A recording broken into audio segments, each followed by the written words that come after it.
Hello everyone, welcome back. In today's video, we've got a couple of things to discuss as we continue on with our season preview series. Today we're talking about the Buffalo Sabres and the Montreal Canadiens. How these two teams finish up the 2022-23 season, how they do in the 2023 offseason, and how they're shaping up going into the 2023-2024 regular season. We'll get to all of that coming up right now.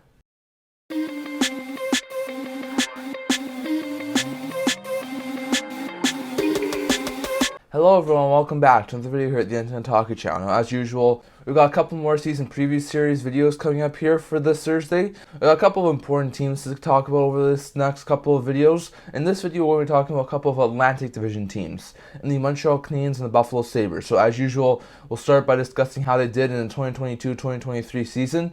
Then we'll discuss how their offseason losses and additions. We'll talk about their top 3 picks in the 2023 draft, my projected lineup and how they stack up for this upcoming season, and also my projected point total for the team as of right now, plus my offseason grade for the team as well. So we've got a couple of things here to talk about. We're going to start with the Montreal Canadiens. Now, in the 22-23 season, they did not do fantastic. They were one of the lower teams in the league. The Montreal Canadiens finished with a record of 31-45-6. That was good for 68 points. That was 8th in the Atlantic, 15th in the Eastern Conference, and they finished 24 points back of the Florida Panthers. So it was not a good season for the Canadiens. They ran into more injury troubles just as they did 2 years ago. They were not the worst team in the NHL, but they were still a bottom 5 team, and they were not overly fantastic team last year. So definitely I think improvement needs to be happening now for the Montreal Canadiens. I'm definitely not sure if they'll make the playoffs right now, but I think they should be able to improve a little bit. Hopefully they can stay healthy. Hopefully they're not running into injury troubles again. And hopefully they can be a really good team this upcoming season. Now, like I said, bad season last year, injury troubles, still a young team. Their defense was like a really, really young defense last year, so that was probably another contributing factor. Their offense wasn't the best, so definitely this Canadiens team was set up to not be a good team last year, and with the injuries, it didn't really help them much. So I definitely think they should be able to be a little bit better this year. If you go over to the offseason losses and additions that the Canadiens have made this past offseason, the losses do outweigh the additions, but that might be a blessing in disguise for this Canadiens team. Now, if you look at the offseason losses and additions here, the Canadiens lost Jonathan Drought in free agency to Colorado. They lost Denis Gurianov in free agency to Nashville. They lost Mike Hoffman and Rem Pitlick in the Erik Karlsson trade that they were a part of. They lost Paul Byron to retirement this year. They lost Alex Belzile, who signed with the Rangers in the free agency. They lost Chris Tierney to New Jersey in free agency. They lost Anthony Richard to Boston in free agency. They lost Joel Edmondson and Jeff Petrie, traded both of them. Edmondson to Washington, Petrie to Detroit. And then they also lost Corey Schuderman to Colorado. So that's a pretty big list of losses, but not overly substantial. These are mostly either bottom 6 forwards, or they did lose some pretty good defensemen, I will say that. But the forward group, there's not really any elite level forwards that they lost. They just lost a couple of depth pieces, and that could be a blessing in disguise. Going over to the players they added forward Alex Newhook from the Avalanche in a trade before the draft. They added Lias Andersson in free agency, former 7th overall pick. They added depth defenseman Brady Keeper. They added right shot defenseman Gustav Lindstrom in the trade with Petrie. And they also added goaltender Casey DeSmith in the Karlsson trade as well. So they definitely had a lot of movement. If you look at the goaltending, it's really, really stacked right now. I think that the Smith addition's good, but like we've been talking about over the past couple of weeks, they have a really crowded goaltending crease with DeSmith and now Allen and Montembeault as well, and Primo as well. So they have 4 really good goaltenders. I still expect them to move one, if not before the season starts, then maybe during the season. But yeah, the Canadiens have a really deep goaltending core right now. The defense isn't the best. I think they do still need like maybe one more veteran. Edmondson was a really good veteran last year, helped a lot, but they now have moved on from him. They also moved on from Jeff Petrie after acquiring him from the Penguins and then flipping him to Detroit. So with those two guys gone, they don't have very many veterans on this team. You have a couple of depth players like Weidman, who could be a good veteran. Lindstrom, Kovacevic aren't really prospects anymore, but are still younger players. I think the biggest veterans on this team are probably David Savard and Mike Matheson. But besides that, that's a really young defense. Now, on the forward group, we knew Gurianov was going to be moved. They moved Evgeny Adonov at the deadline for Gurianov. Gurianov's cap hit was too high to resign, so they moved him. I don't think that's too much of a surprise. They also moved Kaufman, which is something they wanted to do. They moved Rem Pitlick, which is something that was pretty good for them. Alex Bielzil's really an AHL player, so losing him is not overly bad, but definitely, I think the losses of the forward groups, they did not really replace anyone on the forward group except getting Alex Newhook. And I think this is a pretty good thing because now they're going to have a chance to bring in some of their younger players. I think Owen Beck stands a good chance to make the roster this year. I think Roy is going to have a chance to make the NHL roster. I think Kidney's going to get a look. I think there's a couple of good Canadian prospects who are going to get a look to become full-time NHL forwards this year. And I think losing all those guys who are more bomb six forwards is a really big step towards doing that. So definitely, I think the losses do outweigh the additions in quantity, but I'm not sure if it's in quality either. But I definitely think the defense is a little bit more weaker with the losses of Edmondson and Petrie, and will definitely hurt the Canadiens a little bit. The top 3 picks are the Canadiens in the 2023 draft. They have their own pick in the first round, number 5 overall, and they selected David Reinbarker with that. They have their own pick, number 5 overall, in the third round, and they took goaltender Jacob Fowler, and then they had their own 5th round pick in the 4th round, and they took, with their 3rd pick of the 2023 draft, Florian Xhekaj, who's the brother of Arbor Xhekaj, who's a good third-pair defenseman for the Canadiens right now. So definitely, I think there's some really good prospects there. The Canadiens did, I think, in my opinion, a really good job drafting. I know the Reinbarker pick was a little bit out there, and some people think Reinbarker was taken a little bit too high. But still, I think he's going to be a good defenseman. You got Fowler, who could be a good goalie of the future. You got Xhekaj, who meets up with his brother Arbor in Montreal. All in all, I think they had a pretty good draft. They had a pretty good draft capital, and they were able to capitalize on it. So some pretty good things there from the Canadiens. My current projected lineup for the 2023-2024 season for Canadiens, as you can see here, I have Cole Caulfield starting on the top line with Nick Suzuki and Josh Anderson. I have the second line being Juraj Slafkovsky playing with Kirby Dach and Sean Monahan. I have Alex Newhook playing on the third line with Owen Beck and Brendan Gallagher. And I have the fourth line being Michael Pezzetta with Jake Evans and Raphael Harvey-Pinard. So that's a pretty decent forward group. On defense, I have Gooley starting the season with David Savard. I have Mike Matheson starting the season on the second pair with Jordan Harris. And I have the third pair being Arbor Xhekaj with Gustav Lindstrom. I think, in my opinion, that's a pretty decent defensive group. On the goaltending side, I have Montembeault being the 1A. I have Allen being the 1B. I have Yoel Armia. I have Jesse Alonen. And I have Jonathan Kovacevic being the 3 spares. And then I also have Christian Dvorak starting the season on IR. There's been some recent reports that he may not be able to start the season as he might be injured. So I have him starting on injury reserve. And then also I have long-term injury reserve player Carey Price starting on long-term injury reserve. So in my eyes, that's probably what their lineup's going to look like at this point in time.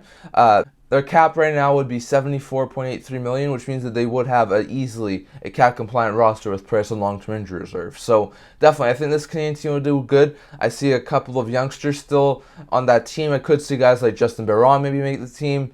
Maybe Kovacevic makes the team instead of Lindstrom. There's some other prospects, like I said, Roy, Kidney, amongst others, who could make the forward group, in my opinion. But I think Beck probably stands the best chance of the young forwards to make an impact on the forward group. So definitely interesting to see. But that's sort of how I project the Canadiens right now to start with their lineup for the start of the season. And then I currently, in my projected point totals, I have the Canadiens finishing with a record of 34, 40, and 5 next year, which is not fantastic. They would finish with 76 points. They're still 8th in the Atlantic. It's 15th in the Eastern Conference. And it's 8 more points than they had last year. So it's not fantastic. Still 8th in the Atlantic, still 15th in the Eastern Conference. Not a great improvement there. They do get 8 more points. They're closer to a 500 record. I'm not sure if they'll be able to reach the 500 mark this year, but I think they'll be a lot closer than they were last year. I think they'll definitely surpass the 70-point plateau. And so if they can stay healthy, I think this team will be a little more competitive than they were last year. I think they'll be a lot closer to a 500 record. They'll play a lot more better than they did last last year, but I still think in an extremely competitive Atlantic Division right now, I can't see them make the playoffs. So with teams like Buffalo, Ottawa, Detroit getting better, Boston, Tampa, Florida, still really being in that mix, still not really taking too much steps back this offseason, I really do think that Montreal's still probably the worst team in the Atlantic Division. But I think they're getting better. They continue to have young prospects that continue to take strides. They continue to have a really good young forward core. And I think in the next year or two, they should be able to take that step to be challenging for a playoff spot. But I think at this point in time, they're still probably the worst team in the Atlantic Division. So we're going to have to wait and see exactly how they do this upcoming season. My offseason grade for them is a C+. They didn't really do anything flashy. They did lose a couple of key defensemen. They added Alex Newhook, so it's not really that bad of an offseason. But really, they did really good on the drafting. I think they did some pretty good drafting, even though the Ryan Barker pick was maybe a bit high. I think that their offseason additions pretty good. The Smith gives some depth in the net right now. Possibly they could trade him before the season starts. The addition of Newhook really, I think, helps out that forward group. They did move on from Drought. They moved on from Hoffman. They moved on from Pitlick. So they did move on for some 6 forwards, but I think that helps their forward group. So all in all, I think they had a pretty decent offseason. Pretty above average, in my opinion. Not a fantastic offseason, but I think they had a pretty good one. I do like the trade they made for Carlson. I like the picking up of Newhook. I think they did some pretty good things in free agency by letting guys like Jonathan Drouin go.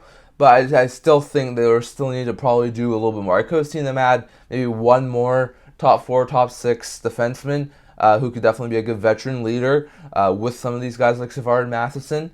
But I definitely think that they did a really good offseason. So in my eyes, a C+ offseason for Canadians, and in my eyes, they're probably still going to finish 8th in the Atlantic this upcoming season. And next we go over to the Buffalo Sabres, a team who surprised many last year, as a lot of people, including myself, probably didn't have the Sabres doing as good as they did. I had them finishing with around the 500-point plateau, not really fantastic. I had them doing all right, but not fantastic last year. I think they had a fantastic season. They finished with a record of 42, 33, and 7 for 91 points. 5th in the Atlantic Division, 10th in the Eastern Conference, and 1 point back of the Panthers for the final wildcard spot in the East. Now, they had a couple of losing streaks last year. There was a couple of bad stretches. They were a decently streaky team, but they had one game later in the season that they lost to the Florida Panthers 2-1 in regulation. Had they won that game, they would be in the playoffs instead of the Florida Panthers. Then maybe we're not talking about Florida-Vegas final. Maybe we're talking about something different. But definitely, Buffalo was inches away from making the playoffs.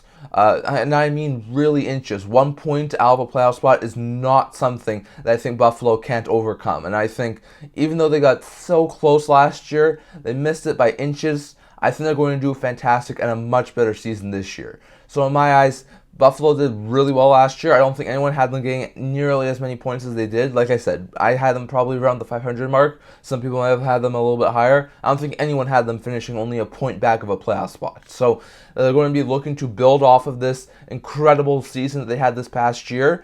They went into the offseason looking to improve this team. I think they definitely did some pretty good things to improve this team. If you look at what they did, if you look at the offseason losses and additions here, it's not really a big list for either side. They lose Vinny Hinostroza in free agency to Pittsburgh. They lose Lawrence Plute and Austin Strand, who are both decent depth defensemen. They lose Ilya Lyubushkin, trade him to Anaheim Ducks. They lose Malcolm Subban, who was a good third-string goalie last year, fourth-string goalie. They lose him to St. Louis. And then they lose tandem goaltender Craig Anderson to retirement. So that's all their losses, not really anything big. They lose Hinostroza, who's a good bottom 6 forward. Lyubushkin's a good third pair defenseman. Anderson was a really good goaltender last year. Besides that, there's not really anything significant that the Sabres are losing. If you look at their additions, they bring in Eric Johnson from Colorado. Good Stanley Cup winning defenseman, good third pair defenseman, has some good pedigree, could definitely help a younger team out like this. They add Connor Clifton, who's a really good physical type defenseman, can put up some points, also plays a good third pair role, and they also bring in Dustin Tokarski, who's a decent third, fourth stringer, can probably replace Malcolm Subban in the lineup. So all in all, not a bad offseason from the Sabres. I think the additions on the defense really do help. So you got Johnson, who's going to be helping in that organization right now. And then you also got Connor Clifton, who can probably play third pair minutes and replace Ilya Lyubushkin. They didn't really replace the forward group, but in my opinion, they never really needed to. And Hinostroza is a decent loss, but he was also really a spare forward at some points in the last year. I think he even got some AHL time. So in my eyes, the loss of Hinostroza is not bad. They add even more depth on a defense because I think the additions of Johnson and Clifton definitely outweigh the losses of Lyubushkin, Strand, and Palut. And they really just swap goaltenders into Karski and Subban. So in my eyes, not a bad offseason. I think they did fantastic. I think they could have done probably a little bit more with maybe adding another top four defenseman or some goaltending help. But all in all, I think Buffalo did really good. But for the losses and additions, I think they did fantastic. If you look at their top three picks in the 2023 draft, first round, their pick, number 13th overall, they selected Zach Benson. That was a solid pick in my opinion. They fell into their laps. Other Sabres prospect, Matt Savoy's line mate in juniors. So Savoy has familiarity with Benson, and Benson looks like a really good young winger. So in my eyes, that was a really good steal in my opinion from the Sabres. They add Anton Wahlberg, who's a good possible middle six center. In the second round was the number 7th overall pick, and then their own 13th overall pick in the second round, they added Maxime Sturbach, who seems to be a good, maybe second pair of right shot defensive prospects. So all in all, a pretty good draft for the Sabres. They definitely had their fair share of good draft capital, and in my eyes, they capitalized on it a lot, capped by the Benson pick. So definitely, I think Buffalo did fantastic. If you look at my current projected lineup for the Buffalo Sabres for 2023-2024 season, I currently have Jeff Skinner playing on the top line with Tage Thompson and Alex Tuck. I have Yuri Kulich playing on the second line with Dylan Cousins and JJ Peterka. On the third line, I have Casey Middlestead playing with Matt Savoy and Victor Olofsson. And on the fourth line, I have Jordan Greenway playing with Payne Krebs and Kyle Okposo. So a really deep forward group there. They have Dali and Jokiharju on the first pair, Power and Johnson on the second pair, Samuelson and Clifton on the third pair. I have Devin Levi being the 1A, Ukko-Pekka Luukkonen being the 1B. I have Jurgensen's, Jost, and Bryson all being spares for the start of the season. I have Jack Quinn starting the season on long-term injury reserve. And this team would have over $10 million in cap space. So they would definitely be cap compliant. So in my eyes, I think there's a possibility Kulich and Savoy, like I project right now, are both going to make the team. I think there's a possibility that only one makes it, or that possibly even neither makes it. But in my eyes, I think Savoy and Kulich both have shown in the past little while that they look to be NHL ready, and I would not be overly shocked if both made the roster, especially with Quinn out to start the season. I could see Power and Dahlin start the season as playing together on a top pair, or have one of them play with Matthias Samuelsson, as both of them can play the right side. But I think maybe having them spread out and have Dahlin, Power, and Samuelsson all being on the different pairs on the left side might be a little bit more better than having two of them paired together. So in my eyes, I think that's a little bit better. I think Levi and Luukkonen will probably start the season as the two goalies. They'll waive Comrie. Comrie with this cap hit, I think, could probably easily be sent to the minors and be a good third-string goaltender. And I think Levi and Luukkonen could probably definitely man the station. I think Luukkonen definitely did a lot better than some people expected, and I think if he can continue to do all right as like a 1B goaltender, he'll do fine. Levi did fantastic down the stretch as the Sabres starter ever since he signed his ELC. If he can continue his play, and they get better goaltending than they did last year with UPL, Comrie, and Anderson, I think this team could definitely do fantastic. The goaltending is a little bit concerning given the fact they're a really young goaltending core, but I think Levi and Luukkonen could definitely rise to the challenge. So my projected point total currently for the Buffalo Sabres 2023-2024 season, I have them finishing with a pretty good record of 44, 29, and 9 for 97 points. Third in the Atlantic Division and 6th in the Eastern Conference, 6 more points than they had last year. So in my eyes, Buffalo, I think, is going to do a tiny bit better. I think they'll be able to get a good enough goaltending, and that forward group is stacked. If their defense stays healthy and plays a little bit better than last year, they're going to be a better team than last year. But right now, I'm thinking Tampa's going to take a tiny step back. Florida's probably going to be around the same point total as they had last year. I think Boston's going to take a major step back. With those three teams taking steps back, I don't see either there's any reason why the Buffalo Sabres can't finish third in the Atlantic this year. I think they're going to have a fantastic season, and I think they're going to be surprising a lot of people. And I think this is finally the year the Buffalo Sabres break their playoff drought. And for the first time in an extremely long period of time, the Buffalo Sabres, in my opinion, will make the playoffs. And in my eyes, the offseason grade for them is a B-. It's not fantastic offseason, but it's a decent offseason nonetheless. I mean, they added Johnson and Clifton, which I think is fantastic. Those two can definitely replace Leah Bushkin in the lineup. You loosen Nostroza, but you can have youngsters like Savoy or Kulich be able to become regular NHL forwards, which I think would be a good step in the right direction. You have the goaltending. You do lose Subban, but you replace him with Tokarski. You also lose Anderson, who was a good tandem goaltender last year for the Sabres, but now you've added Levi, who should definitely be a solid goaltender with Luukkonen or Comrie if there's injuries. I think this is going to be a fantastic team, in my opinion, and I think they had a fantastic offseason, which is why I'm going to give them a B- rating. So definitely, that's all I'm going to talk about here today, but I'd love to hear your thoughts. Do the Sabres warrant a B- rating? Do the Canadiens warrant a C+ rating? Do you think the Sabres can finish top 3 in the Atlantic Division, or at least in the wildcard position? Or do you think the Sabres are going to miss the playoffs again? Do the Canadiens finish dead last in the Atlantic Division again? Or do you think maybe they'll be able to surprise a couple, maybe finish a little bit higher in the standings than they currently have them? Definitely. Love to hear your thoughts down in the comments. So that's all I'm going to talk about for today. Remember to like this video, and if you really liked it, remember to subscribe down below. I also do a blog talking about news, rumors, analysis, stuff like that, so definitely check that out. They have a link down in the description below, and I can't wait to see you guys all for the next video. See you guys soon.